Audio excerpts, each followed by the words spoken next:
নমস্কার। কবি দেবাশিস হাজরার কবিতা শেখার আনন্দে।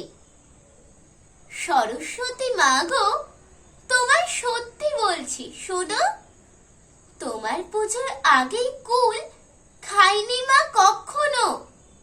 এবার তবে পারবো তো ঠিক ভালো রেজাল্ট করতে, নইলে নাকি অকর্মণ্য আমি জীবন গড়তে।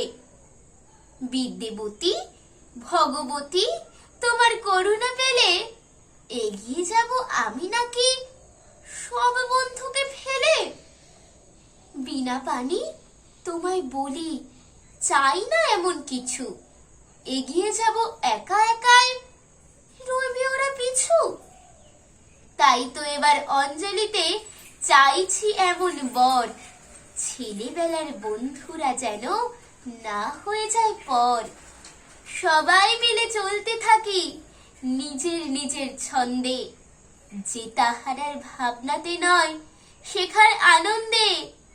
সবাই মিলে চলতে থাকি নিজের নিজের ছন্দে, জেতা হারার ভাবনাতে নয় শেখার আনন্দে।